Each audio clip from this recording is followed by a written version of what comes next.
Welcome, in front of me I have Honor 20A, and today I'm going to show you how easy you can turn off Google Assistant.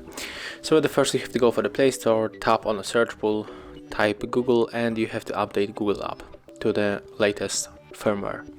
Next, if you do this, you have to open this app, go for the more, tap on the settings, go for the Google Assistant.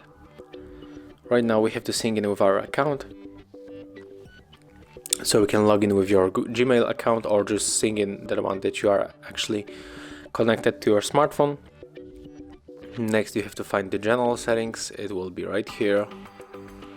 And you have to go for the Google Assistant and then simply tap on the switcher, click turn off, and as you can see, that's how we can make it. Thank you guys for watching, leave thumbs ups, comments and subscribe to our channel.